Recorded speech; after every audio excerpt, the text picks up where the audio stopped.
क्या आप जानते हैं देश के इतिहास में पहली बार किसी पार्टी के शीर्ष नेताओं ने, जो पार्टी की सर्वोच्च बैठक होती है, उसमें विदेश में बैठकर हिस्सा लिया है। और ये कारनामा किसने किया है? कांग्रेस ने।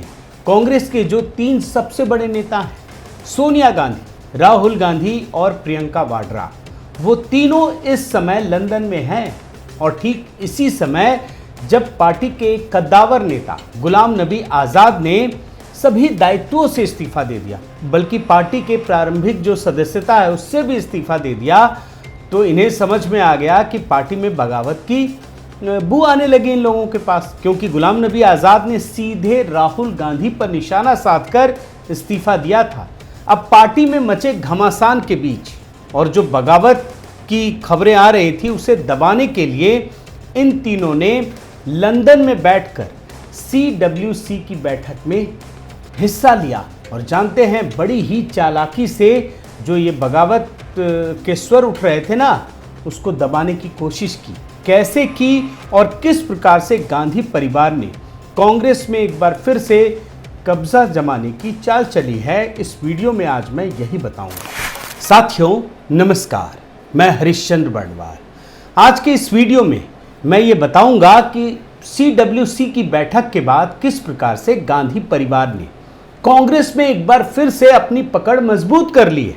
साथ ही गुलाम नबी आज़ाद के इस्तीफे के बाद जो माहौल बन रहा था, उसको दबाने की कोशिश की है। इस पर तो मैं बताऊंगा, लेकिन आपको ये भी जानना ज़रूरी है कि आज की जो कांग्रेस पार्टी है, CWC की बैठक है, ये दरअसल कोई पार्टी की तरह काम नहीं करती है, बल्कि ये एक तरीके से गांधी परिवार की जागीर बन चुकी है। ठीक उसी तरीके से जिस प्रकार से जो नेशनल हेराल्ड है ना अखबार, उस पर किस तरह से गांधी परिवार ने कब्जा जमा लिया। ये तो कांग्रेस पार्टी का अखबार था, जो मीडिया संस्थान चलाए जा रहे थे, लेकिन धीरे धीरे जिस प्रकार से नेशनल हेराल्ड पर इस परिवार ने कब्जा किया, ठीक उसी प्रकार से कांग्रेस पार्टी को ये एक कंपनी बना चुकी है।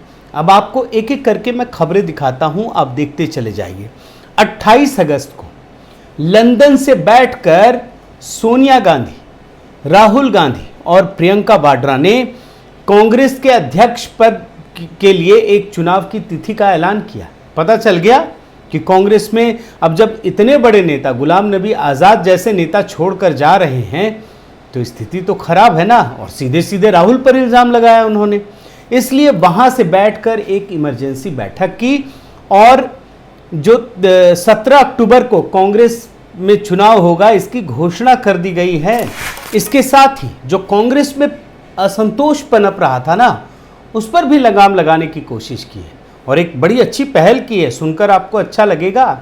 ये कहा गया है कि कोई भी व्यक्ति जो कांग्रेस का है, वो चुनाव में अपना नॉमिनेशन कर सकता है, मतलब कोई भी अध्यक्ष पद के लिए लड़ सकता है। अच्छा लग रहा है ना सुनकर कि गांधी परिवार से बाहर के लोगों को मौका मिलेगा। लेकिन क्या मिलेगा, ये अब आपको इस वीडियो में समझ में आ जाएगा, क्योंकि ये सारा का सारा फैसला जो अपने कार्यकर्ता है और समर्थक है, उनमें भ्रम पैदा करने के लिए किया गया। क्योंकि गुलाम नबी आज़ाद के इस्तीफे के बाद आप याद रखिए, पार्टी के अंदर और बाहर में ये चर्चा होने लगी कि निरंकुशता और मनमाने तरीके से पार्टी के अंदर काम हो रहा है। और ये हर कोई जाहिर कर रहा है, मतलब कितने नेता हैं जिन्होंने खुलकर कहा, आज भी कह रहे हैं। और आप देखिए कि इस बेचैनी को कम करने के लिए इस निर्णय से ये दिखाने की कोशिश की गई है कि कोई भी नॉमिनेशन कर सकता है। यानी गुलाम नबी आज़ाद जिस चीज़ का आरोप लगा रहे हैं ना कि यहाँ निरंकुशता चल रही है और सिर्फ गांधी परिवार का कब्जा है, वो लोगों के पास ये आएगा कि नहीं भैया, ये तो गलत है, कोई भी नॉमिनेशन कर सकता है। लेकिन क्या करेगा और क्या जीतेगा, ये भी आपके लिए समझना ज़रूरी है। गुलाम नबी आज़ाद ने, जानते हैं ना क्या आरोप लगाया है? उन्होंने आरोप लगाया है कि राहुल गांधी के इमैच्योरिटी की वजह से पार्टी ध्वस्त हो चुकी है। और सीधा और संगीन आरोप राहुल गांधी ही नहीं, पूरे परिवार पर लगाया गया है। और गुलाम नबी आज़ाद ने एक और महत्वपूर्ण बात कही है, वो भी आपने सुना होगा। गुलाम नबी आज़ाद ने ये कहा कि अब तो सोनिया गांधी नाम मात्र के अध्यक्ष रह गई हैं, सारे फैसले तो राहुल गांधी लेते हैं। और राहुल गांधी किसकी सलाह पर लेते हैं, ये भी देख लीजिए। सिक्योरिटी गार्ड और निजी सहायक उनके फैसले करते हैं। सिक्योरिटी गार्ड और निजी सहायक, ये कोई छोटा आरोप नहीं है दोस्तों, और उस पार्टी पर लग रहा है जो देश की सबसे पुरानी पार्टी है। और याद रखिए, साल 2014 से अब तक करीब 70 नेता कांग्रेस छोड़कर जा चुके हैं, और जिन नेताओं ने कांग्रेस को छोड़ा उन लोगों ने एक ही आरोप लगाया। उन लोगों का आरोप सिर्फ और सिर्फ राहुल गांधी पर था, जो मेन आरोप था। तो ये है राहुल गांधी के खिलाफ नेताओं की स्थिति जिन्होंने कांग्रेस को छोड़ा है। और इस कांग्रेस के अंदर का जो ये अंदरूनी घमासान है ना, इसका बीज अब देखना ज़रूरी है। मैं आपको थोड़ा बैकग्राउंड में लेकर चलता हूँ। इसका बीज इंदिरा गांधी के समय में दिखता है। इंदिरा गांधी ने आखिरी बार 1978 में कांग्रेस को तोड़कर उन नेताओं के साथ कांग्रेस को खड़ा किया था जो उनके हिसाब से चलते थे। उस समय कांग्रेस में एक बहुत ही बड़ा डिवीजन पैदा हो गया था, और इंदिरा गांधी के काम करने का जो तरीका था ना, वो निरंकुश वाला था। उन्हें सिर्फ अपनी बात चलानी होती थी। जो कांग्रेस का उस समय अध्यक्ष था उसकी बात ही नहीं सुनती थी। और इस वजह से इंदिरा गांधी ने पूरी तरह से, मैं 1978 की बात बता रहा हूँ, महात्मा गांधी, सरदार पटेल, सुभाष चंद्र बोस के साथ साथ जो जवाहरलाल नेहरू की कांग्रेस थी, उस समय की कांग्रेस थी, उससे मुक्ति पाली और एक झटके में एक ऐसी कांग्रेस को तैयार किया जिसमें सिर्फ वही नेता थे जो उनकी हाँ में हाँ मिलाते थे। आप याद रखिए, सिंबल तक बदल गया था। और जब दूसरे गुट ने इंदिरा गांधी को, जब ये डिवीजन हुआ तो दो गुटों में लड़ाई हुई, तो दूसरे गुट ने इंदिरा गांधी को कांग्रेस से निकाला। तो उन्होंने अपने दम पर, मतलब इंदिरा गांधी ने ये घोषित किया कि जो मेरी कांग्रेस है वही असली कांग्रेस है। राज्य की हर इकाई पर इंदिरा गांधी के समर्थकों ने कब्जा कर लिया। आप रिपोर्ट देखते जाइएगा, मैं एक एक करके आपको रिपोर्ट भी दिखा रहा हूं। और इंदिरा गांधी के इस भारतीय राष्ट्रीय कांग्रेस में, अब आप समझ लीजिए, कभी चुनाव नहीं हुए। एक आध मैं आपको दिखाऊंगा कब कब चुनाव हुए, लेकिन इस कांग्रेस में जो इंदिरा गांधी की कांग्रेस है, जिसे कांग्रेस आई कहा जाता था, कांग्रेस आई मतलब कांग्रेस इंदिरा, उसमें कभी चुनाव नहीं हुए।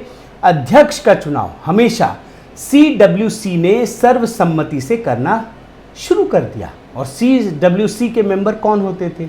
जो गांधी परिवार तय करता था, जो इंदिरा गांधी तय करती थी। इस तरह से भारतीय राष्ट्रीय कांग्रेस पर अघोषित रूप से गांधी परिवार और उनके लॉयलिस्ट का कब्जा हो गया। एक प्रकार से गांधी परिवार की ये निजी कंपनी बन गई। आप ये रिपोर्ट में देखिएगा। और इस वर्चस्व को एक बार तोड़ने का प्रयास किया गया। ऐसा नहीं है कि तोड़ने का प्रयास नहीं हुआ, एक बार तोड़ने का प्रयास हुआ, और PV नरसिम्हा राव ने किया। आप रिपोर्ट देखिए, 1992 में उन्होंने इंदिरा गांधी की कांग्रेस में चुनाव करवाए। अध्यक्ष पद के लिए चुनाव हुआ था, और इस चुनाव में राज्यों के जो अलग अलग क्षत्रप है उनके बीच मुकाबला हुआ था। बड़ी ईमानदारी से ये चुनाव हुआ था कि जो वाकई में जीत सकते हैं, लोगों के वोट हासिल कर सकते हैं, उन्हीं को जीतने का मौका मिला। एक तरीके से आमूल चूल परिवर्तन करने का काम किया था नरसिम्हा राव ने। लेकिन गांधी परिवार और उनके लॉयलिस्ट नेताओं को यह कदम अखर गया, उन्हें अच्छा नहीं लगा। इसके बाद गांधी परिवार एक बार फिर सक्रिय हुई, और उसकी सक्रियता का नतीजा भी देखने को मिला।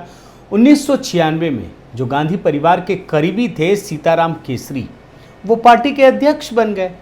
अब सीताराम केसरी तो निश्चित रूप से गांधी परिवार के लिए एक प्रिय सदस्य रहे हैं, लेकिन ये एक चाल थी, ये भी मैं आपको दिखाऊंगा। लेकिन 1996 में सीताराम केसरी को चुनाव जिताने के लिए बड़े पैमाने पर धांधली की गई और अपने नामित सदस्यों को जितवा दिया गया। एक प्रकार से सीताराम केसरी जीते और पूरी कांग्रेस पर उनका वर्चस्व स्थापित हो गया। लेकिन ये भी बहुत कम समय के लिए रहा। 1998 में 14 मार्च 1998 को एक बड़ी घटना घटी। सोनिया गांधी के अध्यक्ष बनने के लिए जो चीज़ें हुई वो अपने आप में शर्मनाक है।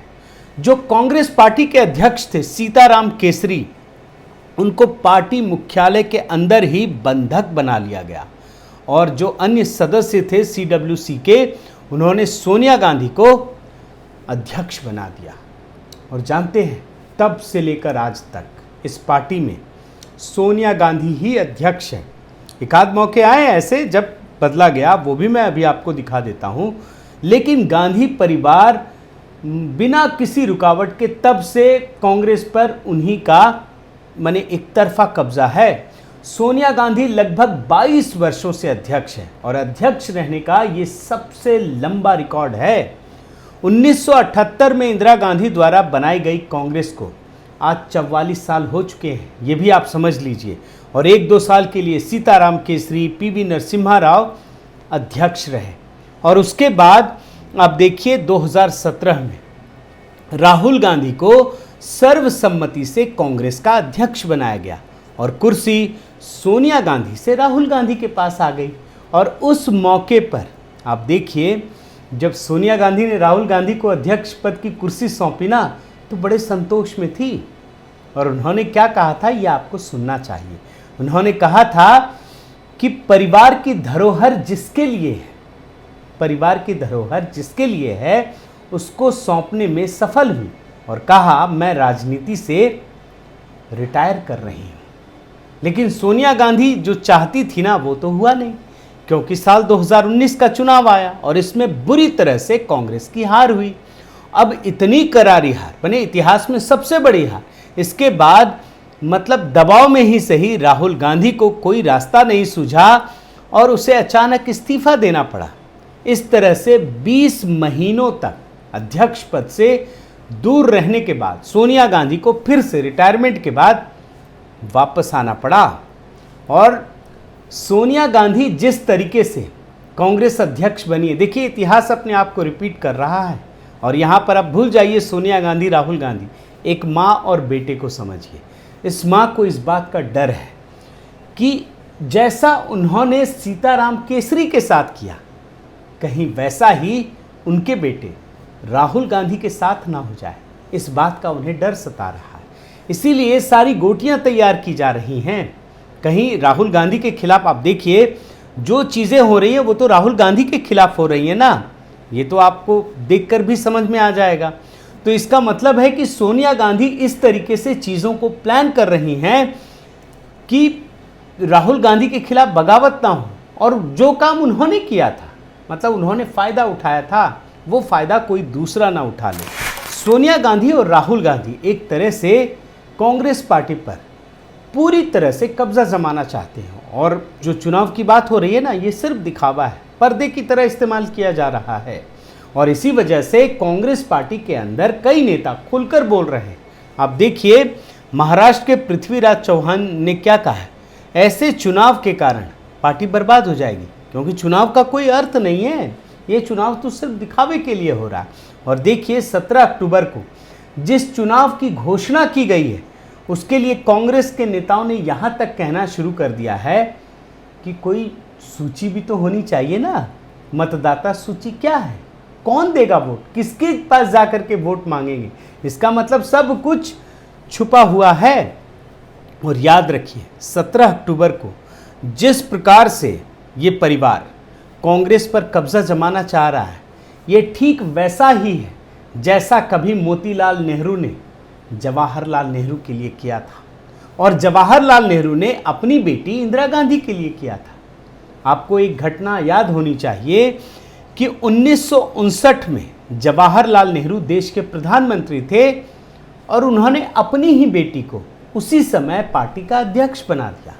अब आप सोचिए, पार्टी पर ये जो नियंत्रण करने की कोशिश है ना, या मंशा है, यह आज की नहीं है। गांधी परिवार शुरू से ही इसी प्रकार पार्टी पर कब्जा जमाता रहा है।